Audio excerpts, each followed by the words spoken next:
Hello everyone, कैसे हैं आप सभी। होपफुली आप सभी अच्छे होंगे। तो सीएमए इंटर का डायरेक्ट एंड इनडायरेक्ट टैक्स का पेपर हो चुका है। इसका क्विक रिव्यू, एमसीक्यू के आंसर्स और डिस्क्रिप्टिव क्वेश्चन क्या थे वो देखने वाले हैं। ओवरऑल पेपर को मैंने देख लिया है। मेरे अकॉर्डिंग ये बोल सकते हैं एवरेज या इजी पेपर, इजी और एवरेज के बीच में कहीं था। बहुत हार्ड पेपर नहीं आया। कई तो प्रैक्टिकल जो टॉपिक आते हैं उनकी भी थ्योरी लाइक कस्टम में दे दी गई। एमसीक्यू भी इजी से ही थे, एक आधे एमसीक्यू आपको हार्ड लगे होंगे, बाकी ओवरऑल ठीक था। और वैसे आपको बता दूं, वीडियो स्टार्ट करने से पहले अगर आप नए हैं तो चैनल को सब्सक्राइब कर ले। ज्ञान सागर क्लासेस एक ऐसा प्लेटफॉर्म है जहां पर फाउंडेशन से लेकर प्लेसमेंट की सारी क्लासेस अंडर वन रूफ होती है। ये आप देख ही सकते हैं। AR3 त्रिशिर की जस्ट रिसेंट अटेम्प्ट में आई है, जो कि नॉर्थ इंडिया के भी टॉपर थे। और बाकी रिकॉर्डेड क्लासेस के लिए आप cmacart.com पर भी जा सकते हैं। चलिए आइए बढ़ते हैं वीडियो में आगे और जानते हैं एमसीक्यू के आंसर। फर्स्ट एमसीक्यू, इनमें से कौन सा कैपिटल रिसिप्ट नहीं है। देखो, बोनस शेयर तो हम पढ़ते हैं कैपिटल गेन में, तो ये तो कैपिटल रिसिप्ट हुआ ही हुआ। नो हाउ, किसी चीज़ को सेल कर दिया है, तो ये भी आपने कैपिटल गेन में पढ़ा ही है। डिविडेंड ऑन इन्वेस्टमेंट किसी भी एंगल से कैपिटल रिसिप्ट नहीं होता है, तो सी इज द राइट आंसर, क्योंकि शेयर खरीदने के बाद डिविडेंड मिलता है, तो ये रेवेन्यू रिसिप्ट हो गया। ठीक है। असेसमेंट ईयर क्या होता है। देखो, इससे सिंपल क्वेश्चन तो क्या ही होगा, बेसिक का आ गया।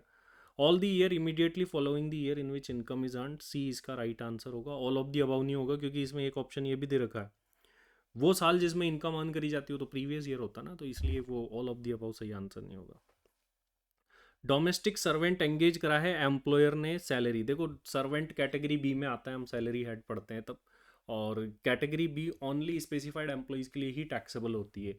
तो अकॉर्डिंगली इसका सही आंसर क्या होगा, ये सी इज़ द राइट आंसर। और एम्प्लॉयर ने अपॉइंट करा, एम्प्लॉय करता तो दोनों के लिए हो जाता। 54F की एग्जम्पशन के लिए बोला, shall not be allowed on the date of, अगर किसी के पास एक से ज़्यादा प्रॉपर्टी है तो नहीं मिलेगा, तो इसका सही answer D is the correct answer. Family planning, अरे फैमिली प्लानिंग हमने पीजीईपी में पढ़ा था कि इसकी डिडक्शन ओनली कंपनी को मिलती है। 4 बार बोला था कि ओनली कंपनी याद रखना, तो ये A is the correct answer. All regime में 80G के अंदर जो डिडक्शन मिलती है सर्टेन फंड्स की, वो किसको मिलती है। तो 80G में डिडक्शन सभी को मिलती है, ऑल एसएसजी आता है वहाँ पर जब हम इसको पढ़ते हैं, तो B is the right answer. Which among the following is not the difference between, direct indirect में से इसमें से क्या डिफरेंस नहीं है। इनडायरेक्ट टैक्स का बर्डन शिफ्ट किया जा सकता है, डायरेक्ट का नहीं किया जा सकता, ये सही ऑप्शन है। ये प्रोग्रेसिव रिग्रेसिव सही ऑप्शन है।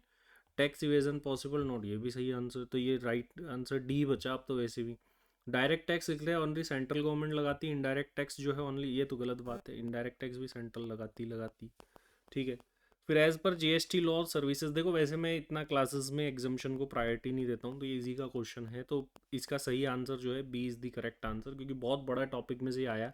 अगर आप वो लिस्ट पढ़ के आए हो तो ये आप क्वेश्चन कर लोगे। 25,000 पर मंथ पर मेंबर। रूल 30 वैल्यूएशन के अंदर, वैल्यू ऑफ सप्लाई के अंदर कॉस्ट का 110% करते हैं, तो D is the right answer. Place of supply, जब सर्विसेज ऑन बोर्ड प्रोवाइड कराई जाए, ट्रेन में प्रोवाइड कराई जाए, तो प्लेस ऑफ सप्लाई क्या होगा, first schedule point of departure होता है, तो B is the correct answer. Input tax credit आपको कब मिलता है, तो मैं आपको प्रैक्टिकली भी क्लास में समझाता हूँ, जब 2B में दिखता है तभी मिलता है, ये तो हम बेसिक्स में भी पढ़ लेते हैं, तो सही आंसर क्या है, डी है। सर्टिफिकेट कौन से में ग्रांट होता है, तो देखो GST REG 06, ये भी हमने क्लास में पढ़ा हुआ है, बहुत ही आसान था ये भी। अगर कोई कंपोजिशन स्कीम ले रहा है तो उसको कौन कौन से फॉर्म भरने हैं, एक CMP 08, एक CMP 04 तो एनुअल होता है। तो अगर तुमको 08 याद भी नहीं है तो ये एनुअल में से दोनों सही होगा। अब ये कौन सा पर्सन है भाई, कंपोजिशन, तो वो तो क्वार्टरली काम करता है, कंपोजिशन मतलब छोटा, तो क्वार्टरली एंड एनुअल जिसमें दोनों आ रहे हो, D is the correct answer. Exclusive economic zone कहाँ तक होता है, 200 नॉटिकल माइल्स तक होता है, तो सही आंसर सी है, एक्सक्लूसिव इकोनॉमिक जोन। और 12 नॉटिकल माइल्स तक अपना territorial water of India. As per section 8B, safeguard duty कितने समय तक लगाई जा सकती है, तो मैक्स टू मैक्स एक बार में 10 साल के लिए लगती है, फिर बार बार रिवाइज होती रहती है वो, तो इसका सही आंसर वो था। इसके बाद में डिस्क्रिप्टिव क्वेश्चन की बात करें तो रेसिडेंशियल स्टेटस का पहला क्वेश्चन था, इसमें अलग अलग इनकम दे दी थी, लेकिन दो ही केस पूछे थे। नॉर्मली अपन 3 बनाते, OR NOR NR, बट यहाँ पर आपको क्या बनाना था, रेजिडेंट एंड ऑर्डिनरी रेजिडेंट और नॉन रेजिडेंट। ठीक है, मतलब OR एंड NR का, NOR पूछा ही नहीं था इसके अंदर, है ना। इसके बाद में सैलरी का क्वेश्चन आया, नॉर्मल से थोड़ा सा बोल सकते हैं अलग था इसमें, क्योंकि बेसिक सैलरी इस टाइम तक तो 70 थी, फिर 85 थी, DA दे रखा था। ठीक है। अरे ऐसा क्वेश्चन तो मैंने आपको टेस्ट सीरीज में दिया, अगर तुमको याद हो रही है, पहले भी आ चुका है।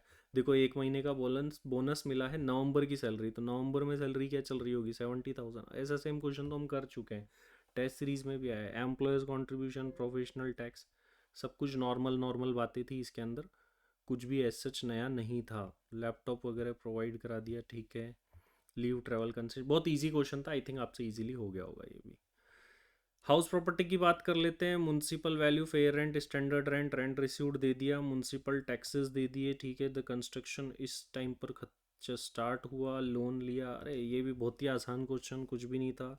और क्वेश्चन में क्या बोल रहा है, डिफ़ॉल्ट टैक्स रिजाइम लिया है। मतलब ये भी बहुत इजीली आई थिंक आप लोगों का सही हो गया होगा, कमेंट में लिख के बताना। सिर्फ इंटरेस्ट सही से निकालना, बाकी तो सब हो ही जाएगा। इसके बाद ये देखिए, ये 44 AE का क्वेश्चन आ गया, स्टडी मैट में भी दे रखा है इसका क्वेश्चन।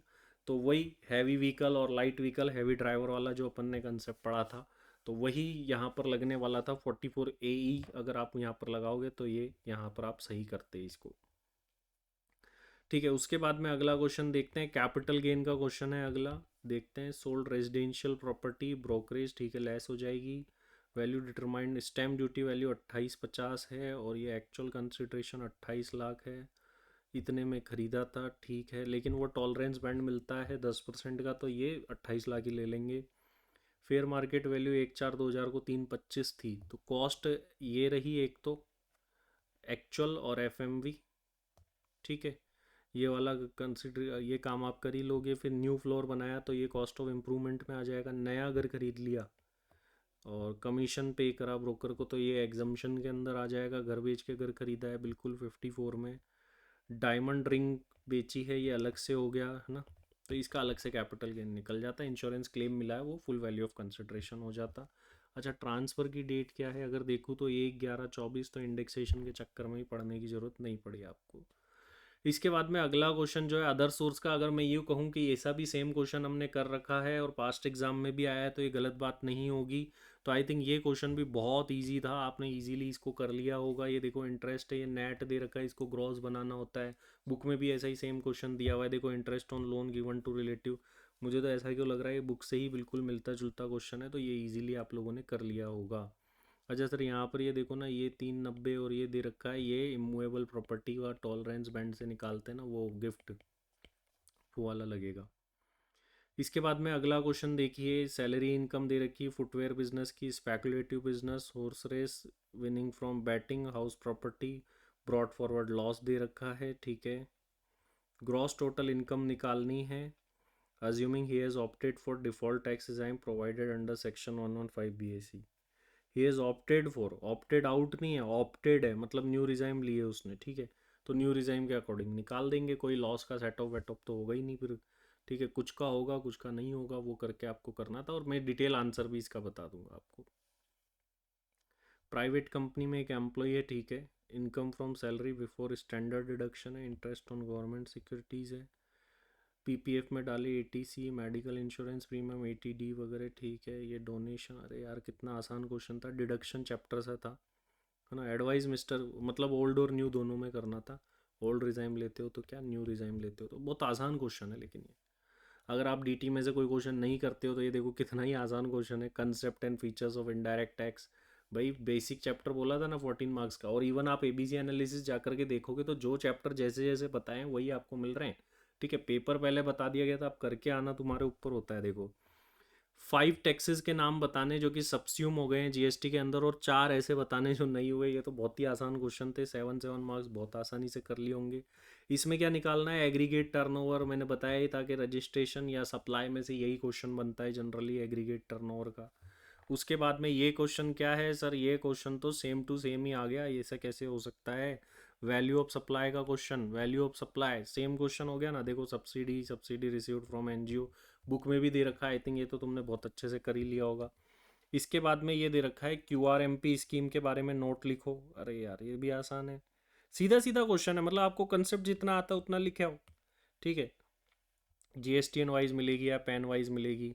फिर कस्टम ड्यूटी का प्रैक्टिकल आता था यार, उसकी जगह भी उसके पास है ना, ऐसे प्रोविज़न पूछ लिए, इसका क्या होता है, इसका क्या होता है, इसका क्या होता है।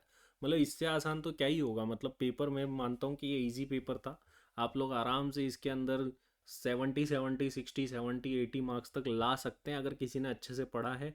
तो ये पेपर ऐसा स्कोरिंग था, मैं कह सकता हूँ। तो ये था अपने पेपर का रिव्यू। किसी क्वेश्चन में आपको डाउट है, लगता है कि सर इसमें क्या होना चाहिए, ज़रूर से आप कमेंट में बोल सकते हैं।